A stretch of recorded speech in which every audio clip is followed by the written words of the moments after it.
the fastest way to go from 30 to 10% body fat in 5 simple steps. I used to be fat. I would feel insecure in the way I looked. I hated to take my shirt off. Every time I looked in the mirror on my phone, my face was just bloated like a balloon. But now I'm 10% body fat. I'm proud of the way I look, and I can take my shirt off and feel confident in the physique that I've built. And the truth is, getting lean doesn't have to feel like torture. It's actually incredibly easy if you've got the right systems in place. In this video, I'll be giving you 5 simple steps that you can follow to get you from 30 to 10% body fat without crash dieting in a sustainable manner that feels easy. It all starts with a smart calorie deficit. Now, I used to believe that I'd have to slash my calories and eat almost no food at all to lose weight. And I ended up just feeling miserable, not being able to stick to the diet, and just honestly having no energy and a lot of brain fog. And the worst part is, I'd usually end up binging and just ending up back where I started because I felt so restricted in what I could eat. Maybe you've tried this too. You've attended a diet model, but you just haven't been able to stick to it because you just almost want the dirty foods that you can't have even more. It's like the human nature of the forbidden fruit. And the truth is, fat loss isn't about eating as little as possible. It's actually about putting yourself in a small calorie deficit, maybe 400 calories below maintenance, and sustaining this in a way that fits your lifestyle. That's essentially switching your sauces in your soda and going for a walk every day. It doesn't have to be a massive change, just small little adaptations. So stop believing that weight loss has to be this super hard thing, because I guarantee you there's only a few small changes you'd have to make in your diet to see drastic results. The next step is actually knowing your maintenance calories, which is essentially the number of calories you eat to maintain your weight. Personally, I blindly trusted one of these maintenance calorie calculators, and I was eating at what I thought was a deficit. However, I wasn't losing weight. And this is simply due to the fact that they can't account for everything in your lifestyle. Maybe this has happened to you too. You've tracked your food, but the scale hasn't been going down. But it's not your fault. These calculators can't account for your metabolism, your hormones, or your lifestyle. It basically just generates the average of a big sum of data. So what you should do is use one of these calculators to estimate your maintenance. And then after that, eat at that amount of calories while tracking your weight simultaneously. If the scale remains the same, you found your maintenance. If it goes down, you're in a deficit. And if your weight goes up, you're in a surplus and you need to lower your calories. Once I recalculated properly, fat started dropping every single week. I started looking leaner and feeling much better and actually knowing I was making progress. Third step is fasting to control your hunger. I used to think eating all day was healthy, but I was never really satisfied. I was always left craving the next meal, and this is essentially due to your insulin spiking up and down and affecting your blood glucose levels. You've probably felt the same, constantly snacking throughout the day, never really feeling satisfied and just always craving food. The truth is, you don't need to eat every 2 hours of the day.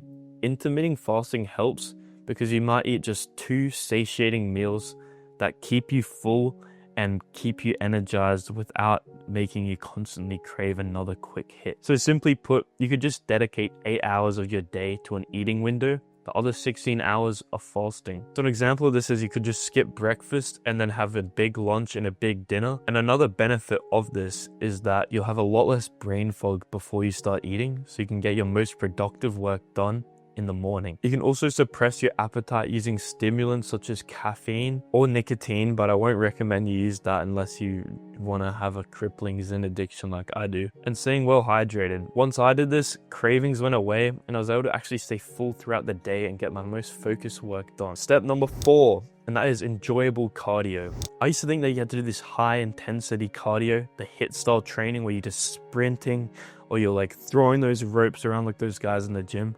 But the truth is, you can make cardio an enjoyable process, not something you have to dread. And you probably felt the same looking at those people in the gym who are just going 100% flat out and thinking, oh, I'm not doing that, I'm not going to lose weight.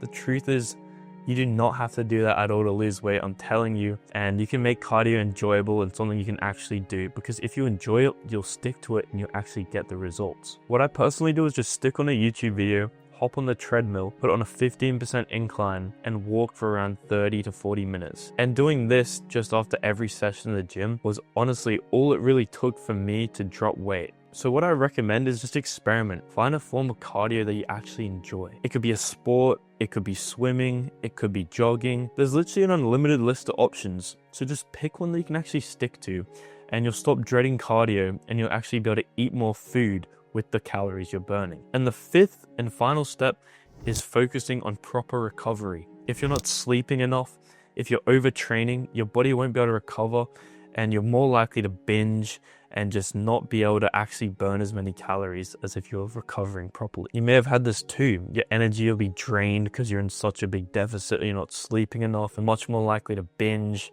You just feel tired, lethargic, apathetic, irritable. It's not a good place to be in. And the truth is, sleeping actually burns quite a lot of calories. You can easily burn like 400 calories from just 1 8-hour sleep. Recovery is not optional. Without sleep and rest, fat loss stalls no matter how hard you train. Just having 7 to 9 hours sleep per night with fewer junk volume will get you faster fat loss results, and you'll also feel much better. When I fixed my recovery, fat melted off me faster than when I was killing myself in the gym. So just to go over all again, the 5 steps are: a small calorie deficit, calculating an accurate maintenance calories so you're not overeating, fasting to control your hunger so you're not craving foods constantly, finding a cardio that you actually enjoy and can stick to long term, and recovering properly so you can actually burn fat without feeling like you're killing yourself in the gym. Notice that you don't have to cut out carbs, do endless cardio, or starve yourself. This works while living a normal life. So you have 2 options. You can keep doing what you've been doing, cutting too hard, binging, burning out, and just ending back at square one and feeling unproud, stuck in the cycle and hiding your body. Or